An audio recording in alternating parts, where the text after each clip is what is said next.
let's make lemonade. Okay. Let's go to work. That's the signal! Go, go, go, go, go! Six!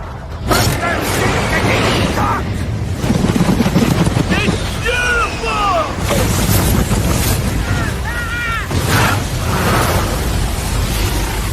Mother Nature just pissed her pants, dude! Start your day with a jolt of energy and no-holds-barred opinions. This is The Rush, where Travis Justice and Ross Peterson bring you bold, unfiltered, and uncensored takes on sports, life, and everything in between.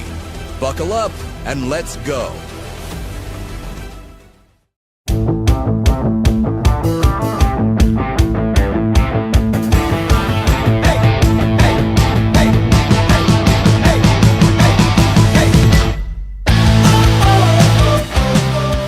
Welcome to the Rush Radio Show at therushradio.com, powered by Willis Automotive. Happy Monday. Happy February. I'm Travis Justice. He's Ross Peterson. Good morning, sir. What's up, buddy? How was the weekend? Good You weekend? know, it was a really, really good weekend. I took the dog for a long walk yesterday. Saw that. You included us on about 15, 20 seconds of that walk. We appreciate that. And Nice. then I let him rest. It was about 2.5 hour walk, and then I took him to the dog park. And it's been a while since he's been to the dog park. So I let him go to the dog park. He rolled around. He got all dirty. And my wife's like, "Are you going to brush him out?" I'm like, he'll clean up eventually. It just goes away. But it really doesn't. So I had to go outside and brush him out. And then Owen and Lizzie came over yesterday, and we smoked. Owen's become like this master chef. He's become... He's trying to do the most with beef that brings out the most flavor. So we smoked some New York strips, and then we reverse seared them. But before we reverse seared them in Wagyu beef tallow. Wow. Exactly.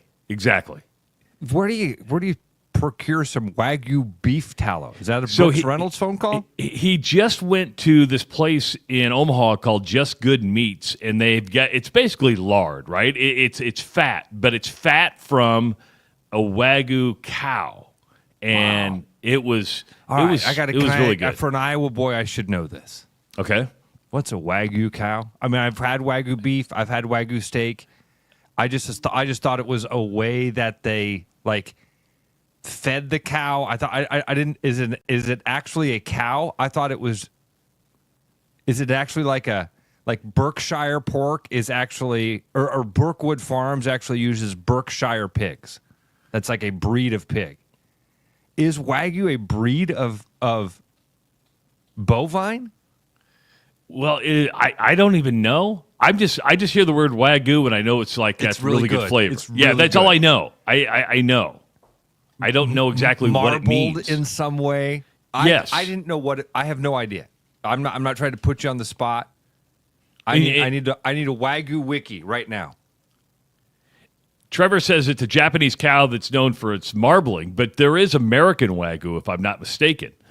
And so we were able to get the Wagyu tallow, and we reverse seared the steaks in that, and that was good. But in between the dog walk, the dog park, and the steaks, I happened to watch the Iowa women upset USC by a score of 76-69, in which was, I thought, a fun basketball game to watch. I put this out there on Twitter, which you can follow us on Twitter at Rush Mornings, that this will probably be the most highest-rated women's basketball game that Fox has all year because you wrapped it around Caitlin Clark. Travis, we had to get together. We had an entire 15 people or something, it seemed like, get together at my dad's house to watch the Iowa women for the first time since last year. My dad's still a big Hawkeye women's fan. We have not had one of these big gatherings where, we ordered pizza. We were celebrating something for my niece, but we were together to watch the Hawkeyes and do it because of Caitlin Clark. I saw your tweet. I think it will be the highest rated women's game this year, and it is because of that. She gets it. She's an absolute phenomenon. She continued it last night or yesterday to show that, hyping up the crowd at the end by talking about the Indiana game and how excited she is to bring the WNBA to Carver Hawkeye Arena. It just was seemed like an electric atmosphere. And we literally just got a text from Waiter on the comment section. He was there, and it was electric.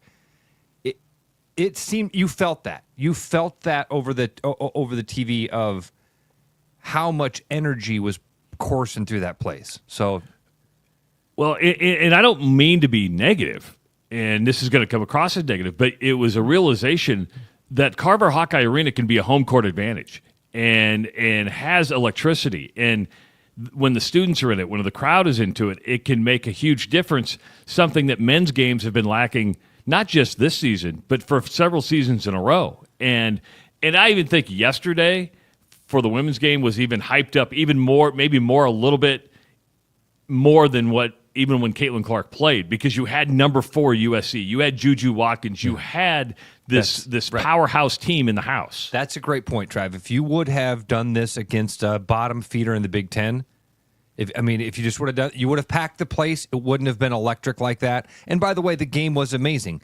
Hawkeye women were up. Dude, in the first quarter, do you have the box score in front of you? At the end of the first quarter, what was the score of that game? Was like 21 to 5 or something like that. I was going to say 20-2.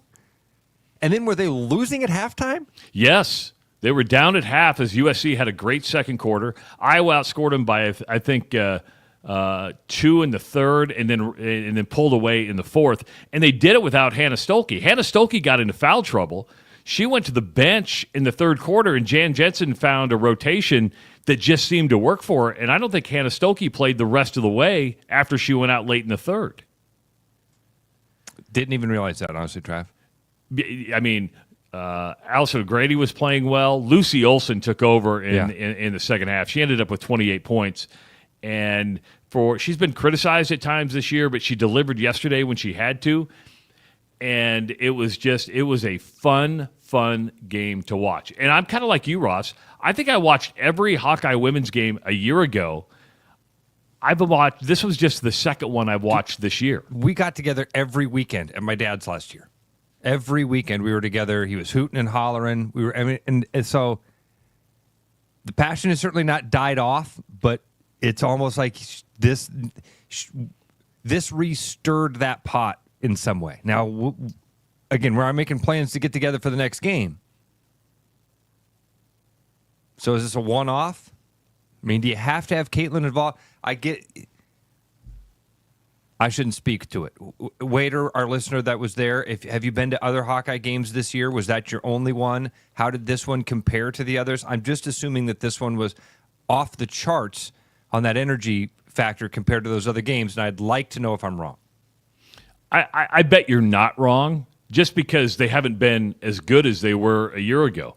And a game last week, we heard the announcers say, there's 11,000 people in there, and when you lose at home, it's just doesn't have that same feel to it when you struggle at times. So, just a really, really good win, and beating a really good team, and doing the little things right. I mean, clamping down, especially in the first half defensively. And I don't know if you noticed it, but the size advantage that USC had over Iowa was massive. To be able to at least tie them in rebounds, doing the little things, blocking out, and coming up with steals. They still had like 18 turnovers, but it hasn't hurt Iowa. It didn't hurt Iowa yesterday as bad as it has in other games, and in USC turned the ball over. And Juju Watkins is a tremendous player, but it was a reminder that how special Caitlin Clark is from the electricity standpoint, just the entertainment standpoint, right? I mean, no. Asia Wilson's the best player in the WNBA. Juju Watkins, if she stays at USC all 4 years, most likely will break Caitlin Clark's record, but won't have the impact on women's basketball that Caitlin Clark did. Just from an electricity standpoint, right? And that's not being negative. I love you. We only have an hour today, and I don't want to spend any more time talking about women's basketball. I love you, and I'm sorry. I did as much as I could do there with you, okay? Let me ask you this. I got through as much of that as I possibly could. I want to stay on it just for a little bit. Did you watch the celebration afterwards? Yes, that would. I mean, we watched the jersey raising, and that's what I was talking about with her hyping up the crowd and mentioned it, ending it by saying, "Hey, we're coming back in Indiana." That was the most. I mean, her most passionate part of her speech, but it was emotional. It was neat. Yeah, and the only thing I thought was, because it was less than a year ago when she broke the record, they had the big celebration after that, was it a little bit anticlimactic because we were just there doing something similar with the scoring record? I mean, I don't know. Was it anticlimactic? I don't know what you mean by that. Just, I mean, it was cool, but you're like, oh, okay. It was inevitable, and since she broke the record back in, March or April, and they had the big celebration then, I'm like, the game was, to me, better than the jersey raising. But that's just one of those. The other thing that happened over the weekend, and it's going to be a quick transition, is that Iowa State got beat by Kansas State. That was a bad loss at home.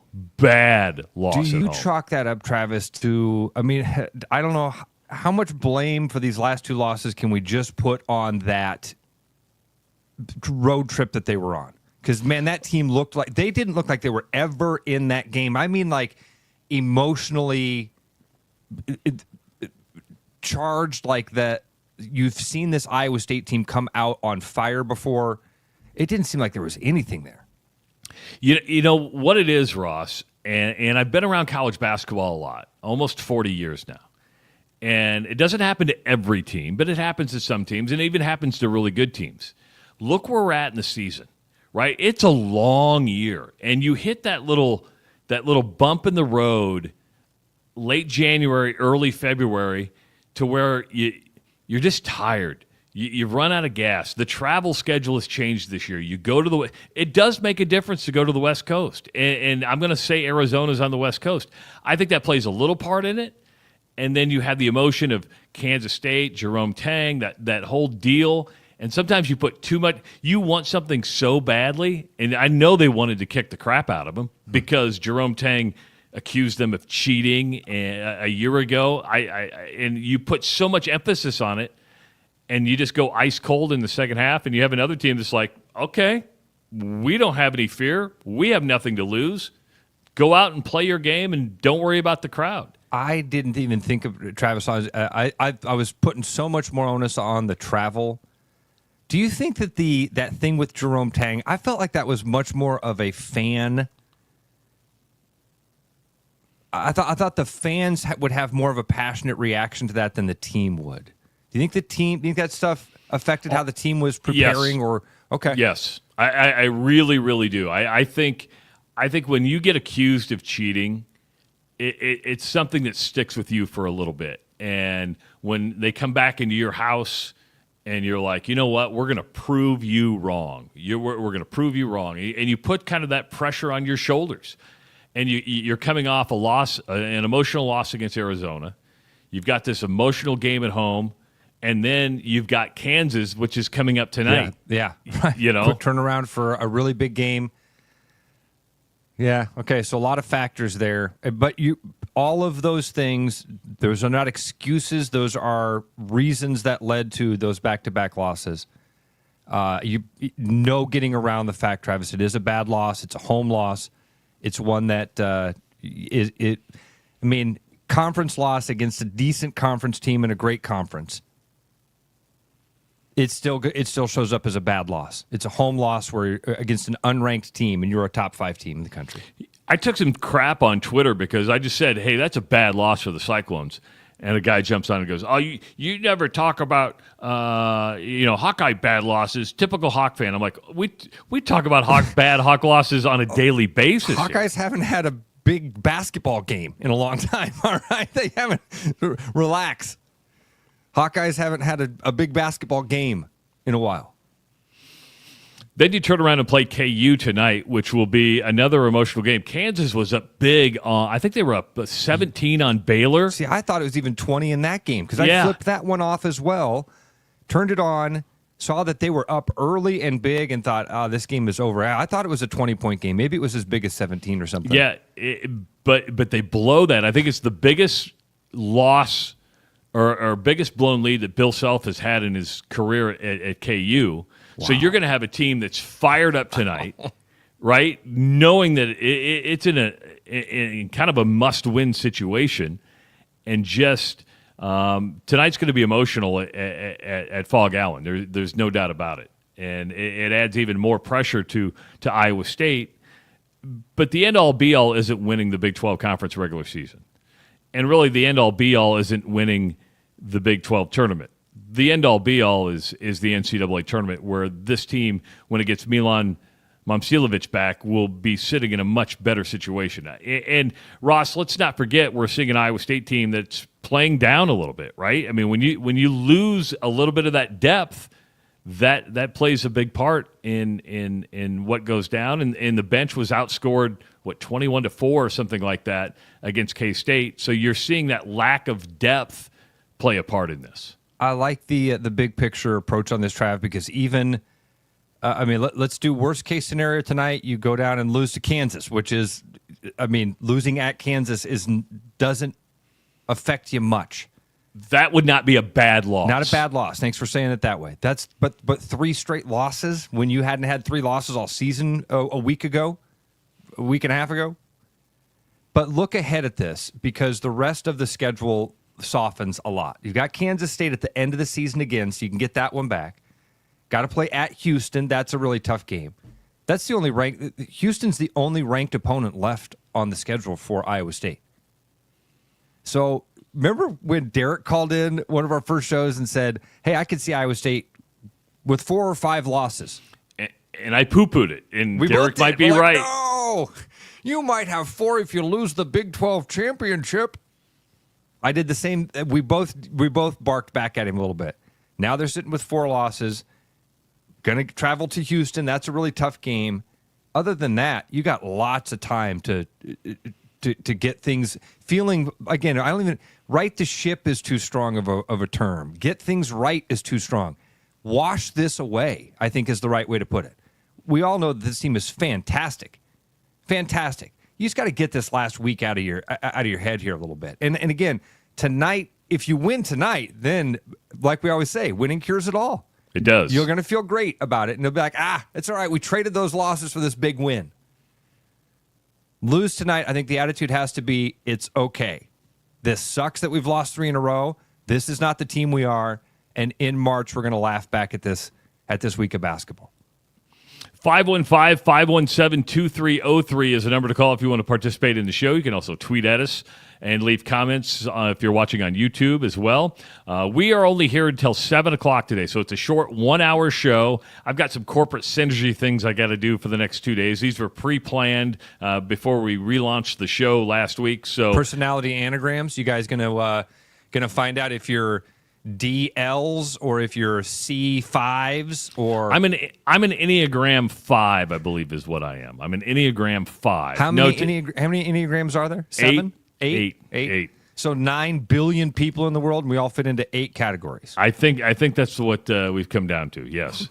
No, this is actually like strategic planning. So we're gonna map out the next year. So I've got that today and tomorrow, and then on Thursday we have like our all-company meeting where all 260 of us come together and get together for a day of celebration, which was a pretty darn good year. So just a 1-hour show today. Be aware of that. Ross, you got together on Friday night and watched Iowa wrestling take on Penn State. Yes. And there's a wide. You said it on Friday. It's Penn State, it's Iowa, and then it's everybody else.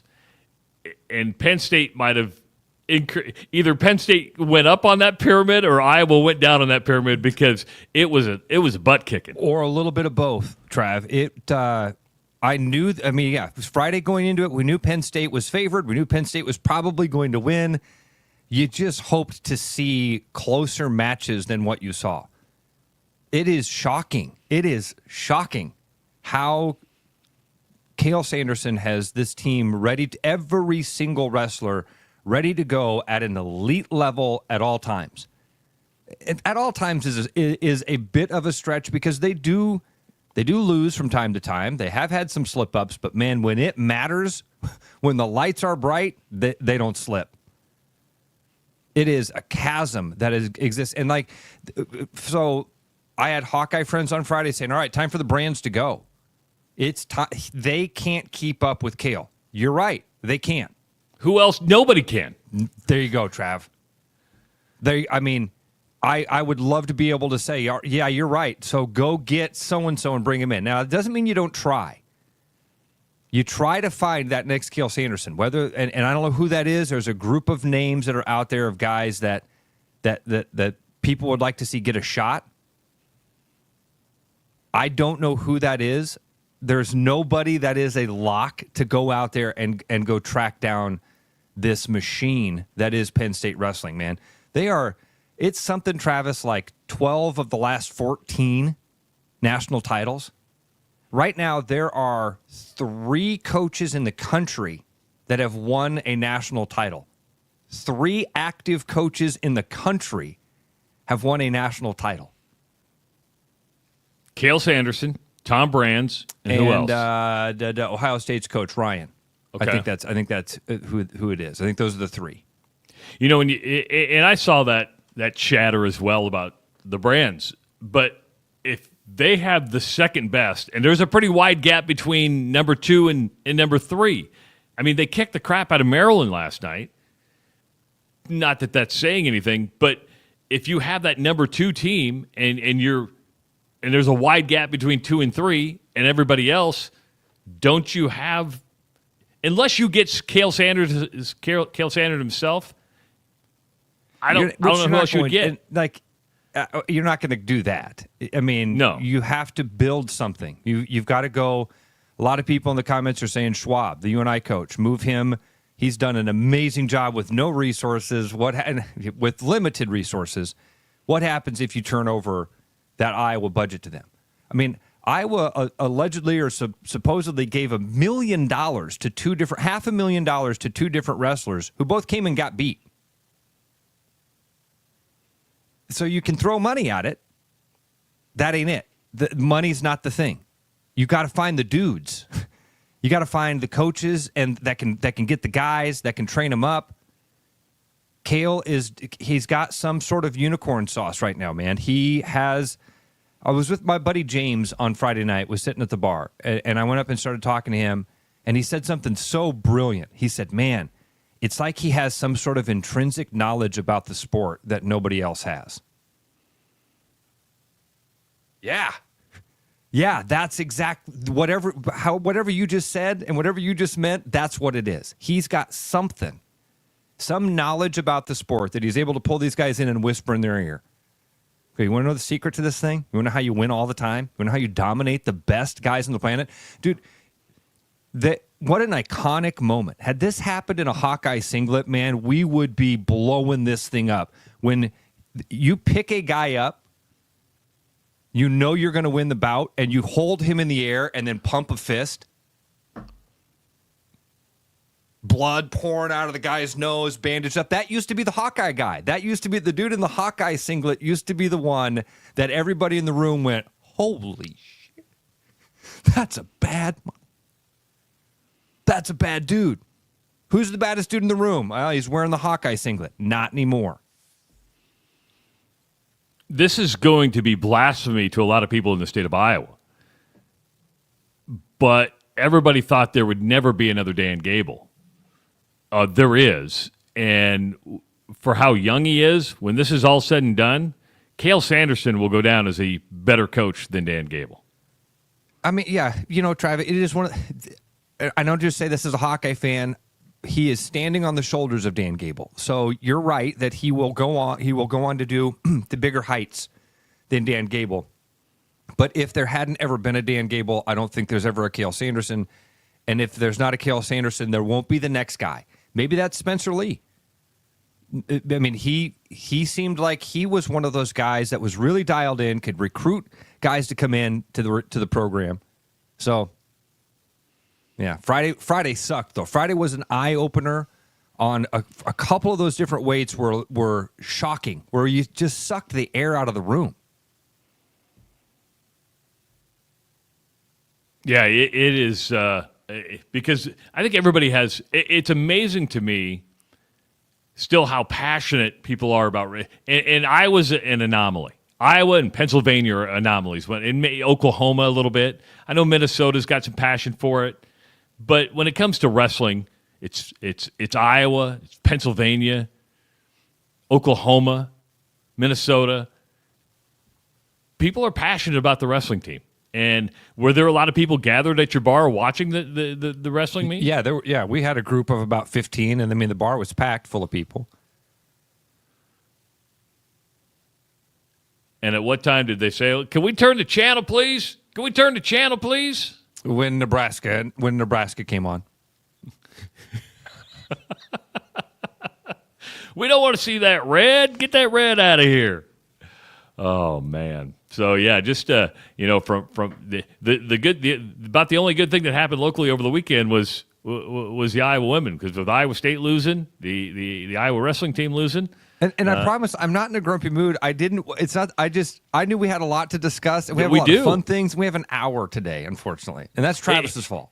It is my fault. Isn't it? When it's 2 hours, it's perfect. When it's 1 hour, you're like, oh man, we got to get a lot today. And no, it's not. It's your fault. It's not. I shouldn't say this, because Owen offered to come in and sit and do basically run the board for me. And I could have sat here and chatted with all of you, and we could have had phone calls and discussions, and I misinterpreted what it was. And at first I was like, oh, I get to do the show with Owen? And you could have, but I don't think that was his intent. His intent was just to keep you on the air. He wants to run the board. And then I kind of that hit me, and I was like, oh, I don't want to do the show by myself. And as soon as I said no, I was like, wait a minute. We got the chat. We got the phone line. This would have been totally fine. This would have been a blast to do. But unfortunately, I said no to that opportunity. Kingsley, Iowa native Ryan Grubb, who was probably most famous for being the offensive coordinator for Washington with Kalen DeBoer, did not go with Kalen DeBoer to Alabama, decided to stay and be the offensive coordinator for the Seattle Seahawks.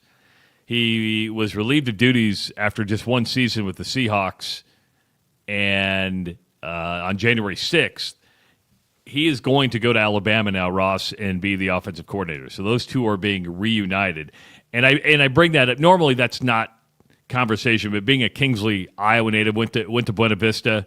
I think that's a pretty cool local story that he's landing back in the college football ranks. A local story, Trav, and I also think the conversation of what is your prognosis on how this works out? Very successful in the college game before.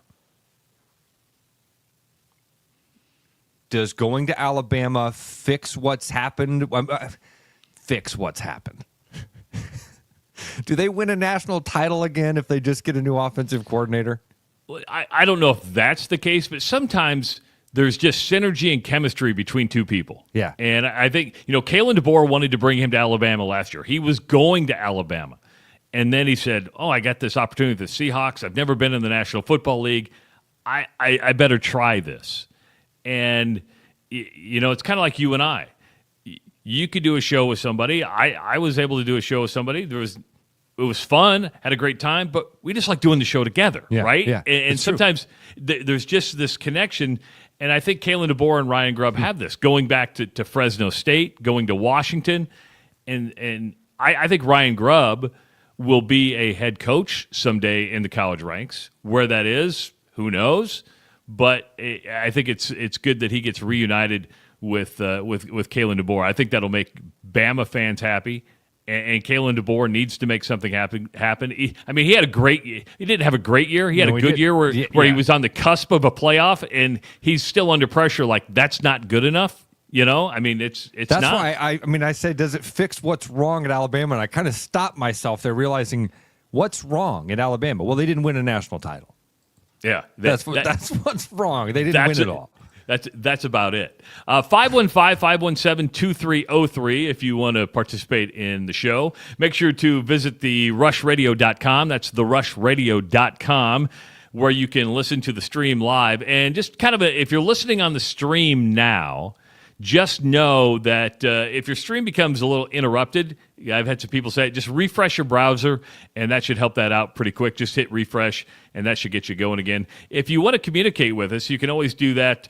Travis at therushradio.com. That's Travis at therushradio.com. And Ross, have you set up your email yet? Have you set up your email? I was going to do that this weekend at wrestling. My plan was, hey, I got all weekend, all Saturday, I'll be sitting there. Do that today. All right. I trust you. I trust you that you'll get it done at some point. As we head to break, I do want to tell you you can do a lot of things with us, and that is, well, subscribe to our YouTube channel. It's very simple. Just see us on YouTube. Hit that subscribe button. Give this video a like. That would help us out a lot. Follow us on X at Rush Mornings. And like our Facebook page. We're not live on Facebook yet because we have to wait 60 days to do that. Got to wait 60 days to go live on Facebook. It is The Rush Radio Show at therushradio.com. Missing a quality home-cooked meal? You know, the kind Mom used to make? Lucky for you, we found her recipe book. Welcome to the High Life. Welcome to the champagne of bars. You know why Central City Liquor is always so busy? Yeah, it's because of the cash coupon. Saving money is important, but honestly, I think it's our huge variety, the convenience of our store. Now, I'm going to stick with the everyday cash coupon. Well, the guys come in for those great values, but the ladies come in to see me, you know. I don't think so. Morning, Tom. I got cash coupon today. Good deal. That's going to save you some money on that bottle, Mike. Central City Liquors, open 7 days a week, 5 blocks north of 235 on 2nd Avenue. Save 10% when you pay in cash. With over 260 beers on tap, El Bait Shop isn't just another craft beer bar. It's the best. Beer lovers know El Bait Shop, 200 Southwest 2nd, Des Moines. Start the new year with a new car at Willis Chevrolet of Granger. We have the largest inventory of new and certified pre-owned vehicles in the area, and we're offering huge savings during our new year new car sales event. Save up to $8,000 on selected 2024 Silverado 1500s or $10,000 on Tahoes or Suburbans. Looking for something affordable? Check out the Trax and Trailblazer starting at just $23,000. At Willis Chevrolet of Granger, we're your small, friendly, family-owned dealership. For great deals and great service, visit us at Willis Chevrolet at Granger today.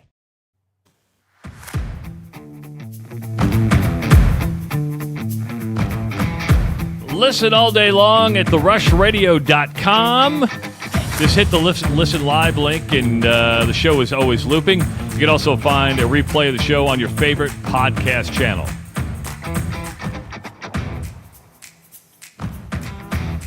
Welcome back to the Rush Radio Show. I'm Travis Justice. He's Ross Peterson.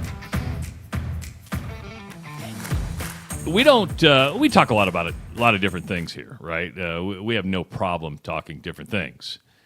And fashion happens to be something we want to talk about. We are. I'm not going to start where you think I'm going to start. Okay, all right. I think it's a good transition. I want to start with sports fashion, and then transition into Grammys fashion.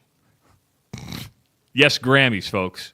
We're an all-encompassing show. Did you see Jason Day at the Pebble Beach Pro-Am? He is taking a beating over the outfit that he wore at Pebble Beach. And if you're listening on the stream, you can just Google Jason Day at Pebble Beach, and he wore a gray sweatsuit. And no other way to put it. No other way to put it. It's sweatpants and a sweatshirt. Yes. And he's taken a beating on social media, saying he's disrespecting the game of golf. He should have been forced to change his clothes. He was asked at the Masters, I think last year, to get a different outfit. Now, in live golf, you can wear shorts. You can be comfortable. Ross, do you have a problem with what Jason Day is wearing? This is where I start picking and choosing, and I'm going to ride the fence because I hate golf etiquette stuff. I hate a lot of stupid golf rules. I don't like I don't like the dress code of golf either. But this is a professional. If I saw that, Travis, I'm not a judgy guy. I'm not a fashionista. I don't like to think I'm there's thresholds to things. Have you got to? But man, if a guy's shirtless on a golf course, if a guy is wearing, a tank top, wife beater type, on the golf course, what is it about that, Travis, that makes you go, ooh? If I was at the club with you, and all of a sudden I'm topless out on the fairway, I mean, not for a joke. Well, if you were at the club with me, you would get kicked out because collared shirts are required. So what am I? Can you help me? Can you help me explain what I'm feeling? Because I see that Jason Day photo and I go, no, don't do that.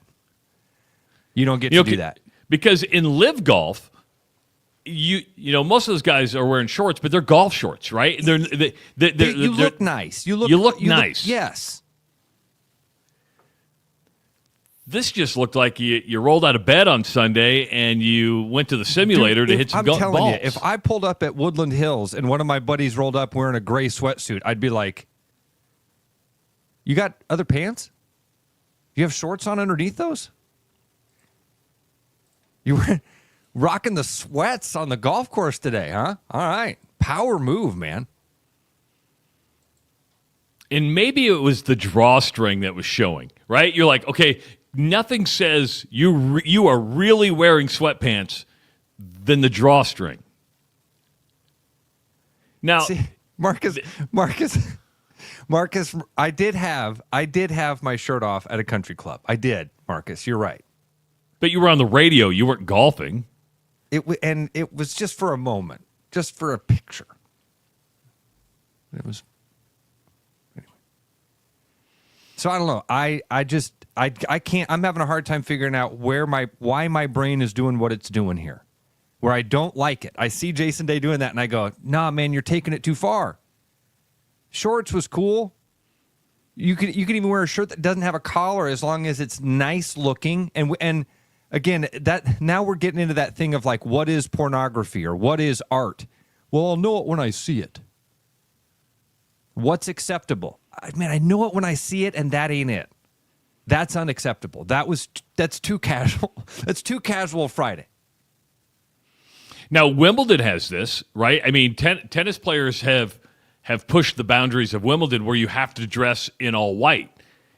A lot of tennis players are sponsored by Nike, Adidas, Puma, and you've had the bright colors, you've had the bodysuits, and there is a certain etiquette. Obviously, what Jason Day was wearing must fall within the etiquette of the PGA Tour because they let him play with it. That's right, yes. Exactly. They let him go out there. That is shock when you see that image. The first time that pops up, that is Pebble Beach Pro-Am, which is always kind of that and the Phoenix Open are probably two of the most lax tournaments, should we say, because you remember Bill Murray would play in that. You would have all these amateurs playing. You'd have the amateur side and the professional side. I don't know. It's just there's something about and it wasn't even a good-looking sweatsuit. It was just gray. And see, what it reminds me of, Travis, when do you remember about 10 years ago when I think LeBron was one of the first to do it, but dudes would wear suits with shorts? Yes, I do remember. And it was like, oh, this is going to become the new fashion. Everybody's going to be doing this. No, they're not. No, they're not. And I wonder if Jason Day didn't have that moment of like, yeah, I'm going to do this, and everybody's going to be like, oh, sweet, it's acceptable to wear sweatpants on the course now. I'm going to rock that Jason Day outfit. And he got out there, and everybody was like. Now, I didn't have a problem because I think he had a collared shirt on underneath the sweatpant shirt top, and that didn't look bad. It was the pants that was like, okay, you pushed I it a little he bit too did far. have a collared shirt underneath the hoodie or the hoodie. Yeah. the sweatshirt. So that didn't. I agree with you. I don't know what it was. And again, I don't care about golf etiquette. So why do I care about this? Why did that image hit me? And I went, ooh, that's not. Is it just because it's so far from norm? And should I and shouldn't I be able to go? Well, that's all right. Hell, the guy's wearing sweatpants. It was kind of chilly. He's playing on the ocean. Let the dude be comfortable. All right. Kind of like when the White Sox wore shorts back in the late 70s. Tyler says he's maxed out talking about clothes. Can we talk about no clothes now? Oh, sure. Because if one of the most shared pictures on social media last night was from the Grammys. Now, you know these artists are always going to wear something different, flamboyant. Walking the red carpet is a big deal. And fashion, they always want to talk about they're wearing their Armani or they're wearing their Gucci. Kanye West brought is that his girlfriend or his wife that he brought on the red carpet last night? I don't know what to call their relationship, man. Odd, I think. I don't know. I think it's his girlfriend. But he stands there with a sourpuss face, staring. I don't know how another way to put it. But, I mean, he's just looking at the camera. His girlfriend/wife is like in this mink coat or a big fur coat, and then she slowly takes it off, revealing her dress. It's not a dress. Which was nothing more than a see-through Band-Aid, right? I mean, it was like this sheer... You can barely tell she's wearing... Yes. You have to zoom in on the photo, which I did only to verify that she was actually wearing something.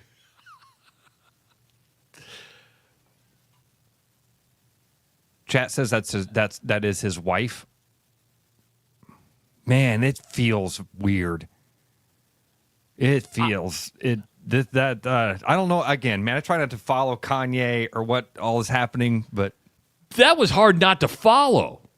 I mean, that was something. I wasn't watching Grammys and what was it last night? Oscars, Grammys last night. The Grammys. I wasn't watching. I didn't watch, and this thing invaded my universe. Like I had like 3 or 4 different chat groups. Like, fellas, somebody check out this link. Amy says, pretty sure they got kicked out because they weren't invited. Now that's that's Kanye right there. Okay, if you're not invited, came and stole the show. If you're not invited, how do you get on the red carpet? Don't you have to have He's Kanye West? That's a good point. That's a good point. Again, Amy, I hadn't followed this at all. I did not know that. But you know what it did? What's the best thing that happened to the Grammys last night? Kanye West showed up with his wife naked. It's the only thing that I know. Yes. It's the one piece of information that I have last night about that event. I can tell you that Beyonce won the best country album of the year. And when I think country music, I think Beyonce. She had that song. Yeah, so did Post Malone. He won country something? Post Malone? I have no idea, but he's gone country too. They're all going country. They're going where the money is what it is. You go where the money is. But Kanye West brought more publicity to the Grammys than any artist did last night. And they should be thanking him because it dominated social media. Like, oh my God, you got to look at this. I mean, it has a weird feel, doesn't it, Trav? You feel she looked uncomfortable. She had like every picture I've seen of the two of them. I feel like for a while, she just looks. I don't know what the feel is from it. Again, I'm having a hard time with my words today for some reason. But this one is just odd. It feels. What was you said it feels R. Kelly E. No, Diddy E. Yeah, I said R. Kelly. You said Diddy E. Yeah, it's just, you're like, huh, Wow.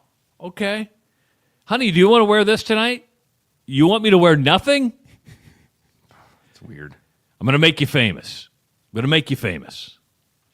Speaking of making people famous, we're not famous by any means, but we do got to give a big shout out to our regular listener, Mick, better known as Jeep Stud, because he went to Nashville over the weekend, and he plastered from Iowa to Nashville and all over Nashville the Rush posters.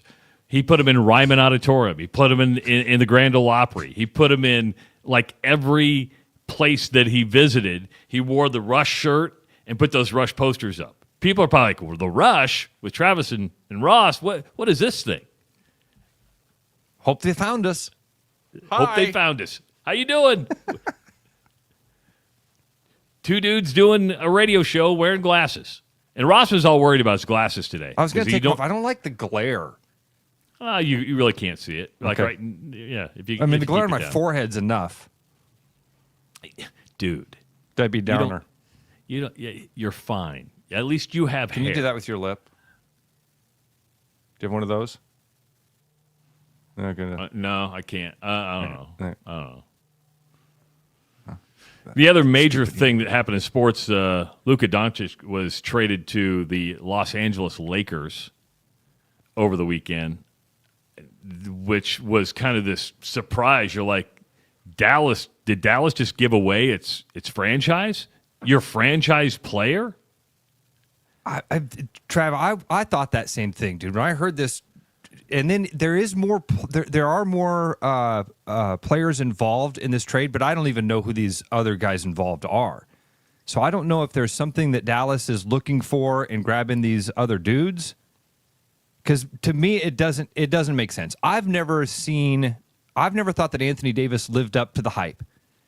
Anthony Davis was supposed to be transformative. He was supposed to be this guy that, was going to change the league. And we'd never seen a player like AD. And he's been good. He's been really good. I mean, I didn't even realize he's been one of the reports, a 10-time All-Star, Anthony Davis. That's an incredible career.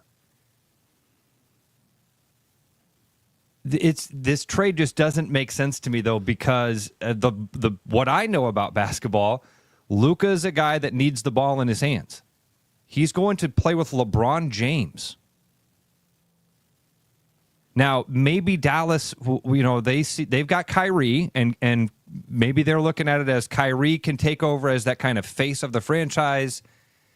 I don't think Kyrie's ever done great in that role. He's done great in that supportive role, in that second or third guy role. But I don't know. We'll see. And AD has not been that guy. Every time that he's been asked to ascend to that level and be the guy that carries a franchise, it didn't work out. Because he was in New Orleans, I believe. Right. And it didn't work out. It's not his fault. It's not his fault that things didn't work out there. So this is that was a weird one to me, Trav. When I saw that trade go down, I thought, man, the first thing I thought is, why Dallas? This is your guy. They built everything around this dude.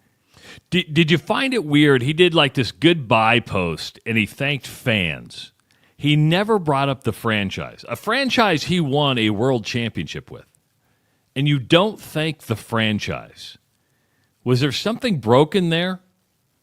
You would almost have to make that assumption. Good catch on that, Trav. And maybe the franchise changed after Mark Cuban, and people have their feelings about Mark Cuban. Yeah. But this is nothing political. He ran a pretty darn good sports franchise. Nothing political. I've always liked Mark Cuban. Yeah. He seems like a fascinating guy. So, and passionate about the thing that he's invested his money into. But when you don't thank the franchise in your goodbye... That's a good catch, Trav. I did not notice. I mean, I didn't read through it. I saw it and just, those are sort of boilerplate to me anymore. It's almost like with that being said,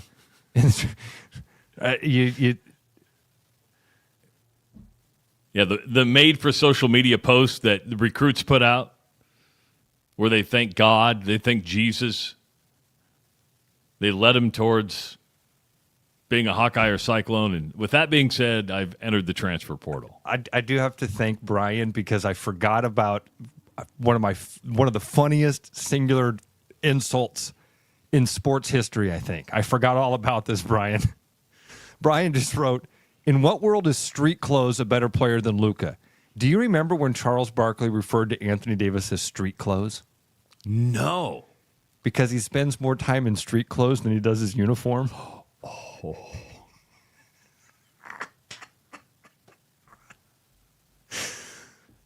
Just like off the cuff, they were like talking about the Lakers, and Barkley goes, something about street clothes. And they're like, what? He goes, yeah, street clothes. That's why I call Anthony Davis. He spends more time in street clothes than he does his uniform. That's why it's important that Charles Barkley stay on television somehow, right? I mean, when this NBA thing changes with the Inside the NBA, that he's got to be part of that show because those four together are awesome. Just absolutely awesome. But this would be interesting to see how LeBron plays with Luka, and probably the biggest news to come out of the NBA this year, and maybe the push they need heading into, the final half of the season. The Lakers did get Max Christie and the 2029 first-round pick. So that's who else. I remember I said there were a few other players involved here. Mavericks traded Luka, Maxi Kleber, and Markieff Morris. They get back Anthony Davis, Max Christie, and the 2029 first-round pick. So 2029 is a long ways away, isn't it? Dude, you know what's funny? When I read that, I didn't even... to me, that was next year when I read it. You're right. That's a long ways out. That's a long ways out. Maybe you're thinking, well, LeBron will be gone. We'll be in a rebuild mode. We'll need that first-round pick in 2029. Talking 4 years away. 515-517-2303. Nebraska Ross has announced that it's not going to do a spring game. This has always been televised, and it's kind of been a spring event. They normally bring, 90,000 in there. Matt Rule, and it'd be interesting to see what Matt Campbell's going to do in Kirk Ferentz, but I'm bringing up Nebraska here because they've been kind of more vocal about it as they manage that 105-man roster. And Matt Rule has basically said spring is going to be like tryouts. They're going to run it like the NFL now because you're kind of forced to, where you're going to run the first 57 or like an NFL roster, which the NFL runs off of, and then the rest of the players are kind of got to be what you need and fill in the gaps to get that depth. I like the idea of getting away of a spring game. Most teams got away from a traditional spring game. They were money makers. I get it at some places, but they were just kind of like, okay, you'd have a spring game star coming out of it. But this honestly, roster management, Nebraska was one of those places. Travis said it was a true money maker. Yes. Yes. I mean, they sold it out. Yeah, when you put 90,000 people in to watch a spring game, and you're selling concessions and you're selling tickets, and it wasn't, hey, just come on and get in free. You pay to get in, but it's the roster management now with 105 that these coaches have to kind of figure out how do you manage it, how do you load it, do you run it like an NFL roster? This could be one of the biggest adjustments that college coaches have to make. And this is something Kirk Ferentz has talked about too. I mean, Ferentz has said in almost every press conference that it's been brought up, you've seen his tone change when they bring this roster management up. That's going to these NCAA changes are going to impact. It's going to be, Travis, I'm okay with it. All right, there are changes that are needed to the system. I'm all right with some of these changes and some of these players finding other places and I think it will help the overall product of college football by doing this. You're going to spread some of this depth around. You've got the transfer portal so that guys can figure out right away where they are on the depth chart and find a better place to play for them or a better fit. That obviously doesn't work all the time.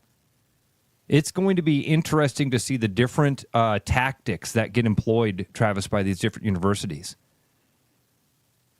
Do you like this 105 roster, or did you like it when you could have 150, 160 and give those walk-ons, those kids that always wanted to wear a Hawkeye uniform or a Cyclone uniform? This is why there's no easy decisions, because yes, I like this. To answer your question, I like the new system.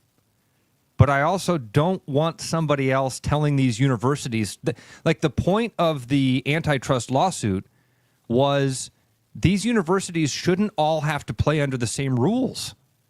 They're competing entities. The free market should say that each one of them gets to go to an athlete and offer something different. And the athlete then gets to choose what the best fit is for them. And if you didn't offer enough, then you lose out on the recruit. This is what happens in the real world all the time in business. And that's what it was supposed to be, is that they're allowed to do whatever they want. If they want to go out there and have 500 scholarships, they can do that. That's their university. It's their money. So I think this regulation and these rules are better for the overall game. I think that you're going to spread the talent around a little bit more. But I also want to be careful about making this thing so restrictive that you fall back into that collusion thing. I almost said monopoly, but that collusion thing that was happening before. Because if everybody's playing by the exact same rules, then the same thing is going to happen, where you're going to limit what can happen, what benefits are there for the athlete. That's what happened for 60 years. They said, we're going to give a scholarship, and then we're going to put amateurism, and we're going to put all in nonprofit, and we put all these other words on top of that, so that everybody can only offer this. And we all know what happened. People started reaching outside of the box and paying the athletes outside of that structure. So we got to be careful of doing that again, of saying, all right, everybody has to work inside of this framework where you can only offer this, you can only have this many guys, you can only that. And then all of a sudden, you've got the same thing will happen. These athletic departments will find unique ways, and not even athletic departments, these donors and coaches and everybody will find unique ways, collectives, to break those rules. So I'm trying to interpret what you just said there, and Sorry. No, it is. Would you not want them to be run kind of like NFL franchises, though, where you are under? But to do that, you've got to have a commissioner. You've got to have because the NCAA is not what I'd call you hold some people accountable. There's not like any consistency there. I'm just trying to figure out if we're gonna have these 105-man rosters. Football's running the ship. You have to almost run it like the National Football League, but you have to run it, and it's got to be an even playing field. It's never been an even playing field, no matter what year we've done it. I think that's it, Travis. It has to look more like the professional model. Okay. I mean, So I think if you've got to land the ship somewhere, and I think the right place right now to land the ship is on that side of regulation, where you tell teams how many kids you can actually have on scholarship, spread, because there's so much talent coming out of high schools right now. Spread this talent around. We'll have more parity. All right, an hour flies by, doesn't it? Dude. We flew right on by. We do apologize. It's my fault. No, because I could have agreed to do the second hour and done that Tuesday and Thursday. And then somebody wrote and said, "Hey Ross, find somebody for Tuesday and Thursday." It's too late for me now because Owen had to request the time to show up late. So my sincerest apologies on this. If he gets permission, because he's probably listening right now, okay, we may be able to stretch it out tomorrow. If he can, Thursday. then I'll get Justin to come in and we'll chat for that second hour. We'll take phone calls and I'll just discuss stuff with Chad if we want to do that. If you missed any part of the show, it's going to be up on therushradio.com. It's a constant replay, constant loop. And also you can find the podcast of the show at all your favorite podcast locations. We'll take a commercial break, and this show is over. We'll be back tomorrow at 6 a.m. Enjoy your Monday, everybody. Talk to you later. Not too many places hit all the right notes. But when it comes to great atmosphere and delicious scratch-made food, Truman's is the name to know. Game days are for Chiefs fans, but every day is for the food fans. Truman's, get to know us by name. I'm loving these wooden nickels, Brian. Yeah, I suppose everyone is catching on. Just spend $20 to get a wooden nickel. It's 25. Collect 10 and add up the savings on your next purchase. Some of these are worth $5. That could be huge. I know, right? That's why you have to spend $20. It's 25. Collect 10. It's like money back to you. Spend 20, you get another wooden nickel. It's 25. Collect 10 and add up the savings. It's huge. Central City Liquor is home of the 10% cash coupon. And the wooden nickel program. It's huge. There's a new spin on casual dining near Drake University. Lucky Horse Beer and Burgers. Craveable faves, flatbreads, delicious burgers, frozen cocktails, and a crazy cool vibe. Get to Lucky Horse Beer and Burgers today. What's going on, everybody? It's Bobby here at Land Rover Des Moines. Just want to say Happy New Year, and I want to invite you guys in because right now we have over 35 Land Rovers in stock, ready for immediate delivery, like this Range Rover Sport here with $2,000 in loyalty. This is a great time to come on in, find a great vehicle at a great deal. So stop down and see us at the showroom or visit us at LandRoverDesMoines.com. We'll be glad you did.